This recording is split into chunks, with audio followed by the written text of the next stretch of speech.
pense que vous l'avez vu au titre. Dans la dernière vidéo, je vous expliquais comment réaliser une miniature pour Yomi Denzel et d'ailleurs vous m'avez fait un retour qui était incroyable. Je vous avais demandé des likes pour me soutenir et vous en avez fait plus de 150. Je vous avais demandé de référencer cette vidéo dans les commentaires et vous en avez mis plus d'une trentaine. Sans parler du millier de vues que vous avez fait en moins d'un mois, franchement ça me régale. Alors oui, certes c'est très peu car on retrouve des vidéos avec bien plus de vues sur YouTube, mais pour moi c'est vraiment pas mal. J'ai une toute petite commu qui me soutient à fond et ça fait vraiment plaisir. Donc merci à vous et si jamais vous arrivez à faire péter les stats aussi sur cette vidéo, vous êtes les boss. Enfin bref, vous êtes venus là pour voir une certaine chose qui est comment réaliser une miniature comme Squeezie. Vous allez voir, on va faire ça ensemble, on perd pas plus de temps, c'est parti. Pour cet épisode, j'ai décidé qu'on allait reproduire la miniature de la vidéo Imposteur avec Pierre Gasly et Charles Leclerc. J'ai préalablement bien sûr pris les screens moi-même que j'ai ensuite passé grâce à Remini pour améliorer la qualité. Je vous épargne cette étape qui est vraiment très désagréable et barbante. Donc voilà, on peut directement passer à la création de la miniature et vous allez voir comment je procède. Déjà, si juste on analyse la miniature, on peut voir qu'il y a d'un côté Squeezie, Pierre Gasly et Charles Leclerc avec les trois imposteurs. J'ai pris les mêmes évidemment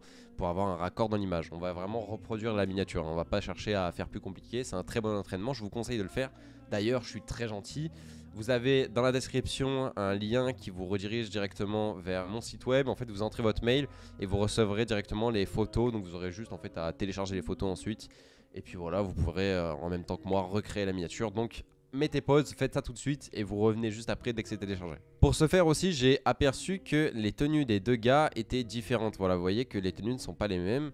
Voilà, on va devoir améliorer ça. Le fond, je vais me démerder, on va voir comment on va faire ça. C'est parti, on perd pas plus de temps, on y va. Alors avant toute chose, je vais venir créer le fond. Pour cela, je suis venu prendre un screen directement dans la vidéo et je vais tout simplement, grâce à l'IA, venir détourer en fait mes personnages pour pouvoir les faire disparaître avec la génération automatique. Une fois qu'on a fait ça, remplissage génératif, généré, et on laisse Photoshop nous réaliser le fond sans les personnages. Vraiment Photoshop, vous me régalez avec votre IA, elle est juste incroyable. Rien que pour faire ça, c'est déjà une dinguerie. Une fois que le remplissage génératif est fait, voilà, la magie est opérée, c'est une dinguerie, hein, qu'on se le dise, il a tout retravaillé, même les ombres sur le sol ici, il les a refaites, c'est un truc de fou. Une fois que le fond est fait, on peut le laisser là, voilà, moi je l'agrandis un peu parce que je vais rajouter du flou, et quand on met du flou, en fait les bords deviennent un peu flous, et du coup on voit le fond transparent. Donc j'agrandis un peu pour pas qu'il y ait cet effet désagréable. Maintenant on va passer dans une des étapes les plus, on va dire, chiantes concrètement, qui va être de détourer tous les personnages. C'est complètement chiant mais bon, il faut passer par là. Prenez bien le temps de bien détourer, c'est très important pour avoir une image de qualité. Donc un bon détourage, ça peut clairement faire 80% de votre miniature, ne l'oubliez pas. Je viens voir s'il n'y a pas des petites choses à retravailler. Bon là ça paraît plutôt bien, bon ses cheveux c'est une catastrophe mais bon on ne notera pas cela.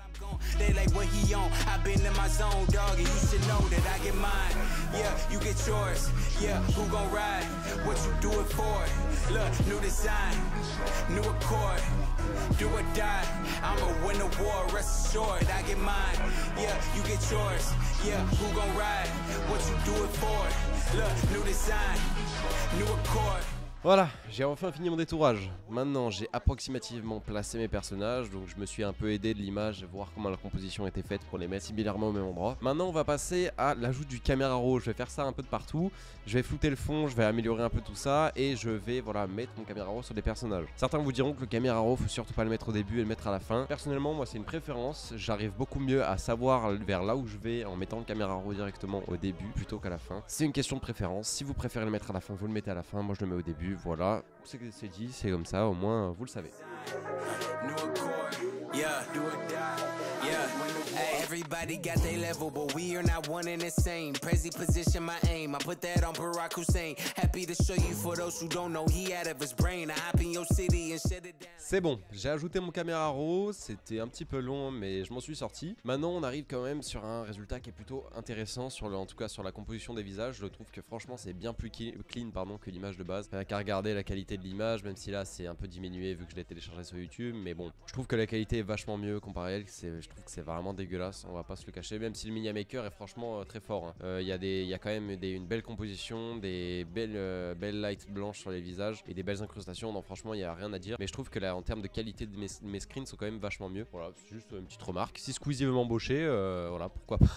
Maintenant, je vais un petit peu modifier le fond en mettant le côté bleu qu'on peut retrouver ici, que moi je n'ai pas, et en obscur, enfin en mettant un peu d'exposition sombre de ce côté-là. Voilà, j'ai bégayé comme jamais, mais c'est pas grave. Donc voilà, j'ai ajouté ma composition, enfin mon exposition, pardon.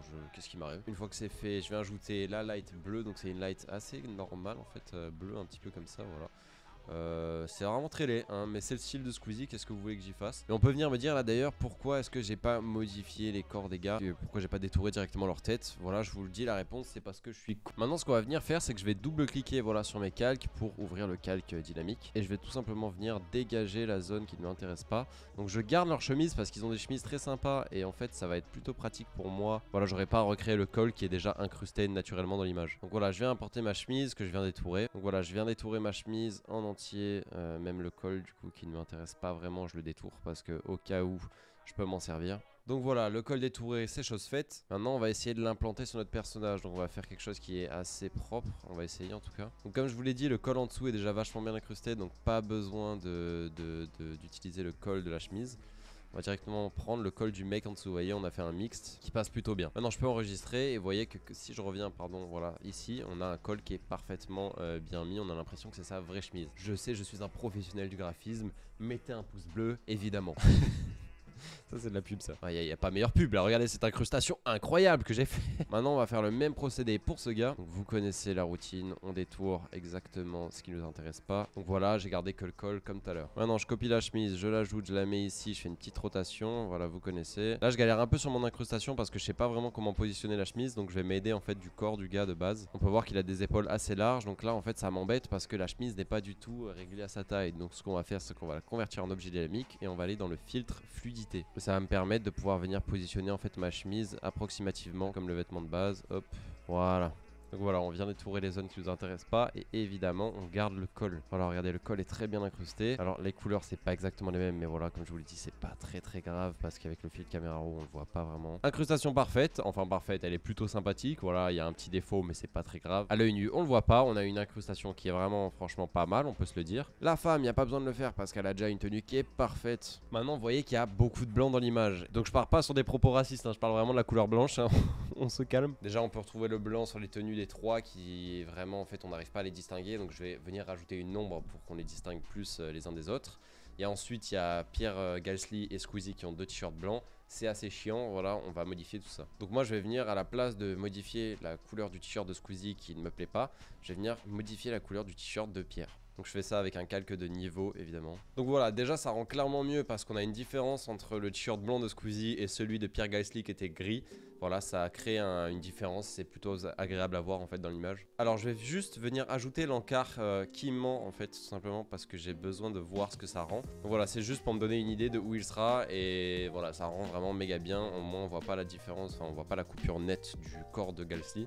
Enfin, ça cache, c'est parfait. Ici je vais venir me créer des petits calques d'exposition pour mettre une ombre en fait entre les personnages. Vous voyez, pour qu'il y ait une différence et qu'ils soient pas tous collés, qu'on a l'impression que c'est un seul et même t-shirt. Voilà, c'est une petite ombre de rien du tout, mais ça joue énormément, vous allez voir. Voilà, on a tout de suite une différence qui se crée et c'est beaucoup mieux visuellement. Je vais créer exactement la même sur le gars du milieu. Je vais venir rajouter les mêmes ombres entre Pierre Gasly et Squeezie et Monsieur Charles Leclerc. Donc voilà, je suis désolé, j'ai fait une erreur, les gars, les fans de F1, vous allez me tuer. Je suis vraiment désolé, j'ai confondu Pierre Gasly et Charles Leclerc. Voilà, ça arrive, excusez-moi, je suis concentré à faire une miniature pour Squeezie. Bon, j'avoue que c'est pas la meilleure des excuses, mais j'ai que ça à vous donner. Ouais, je vais vraiment faire un truc très léger, hein, histoire que ça pète pas non plus et que ça cache pas Pierre.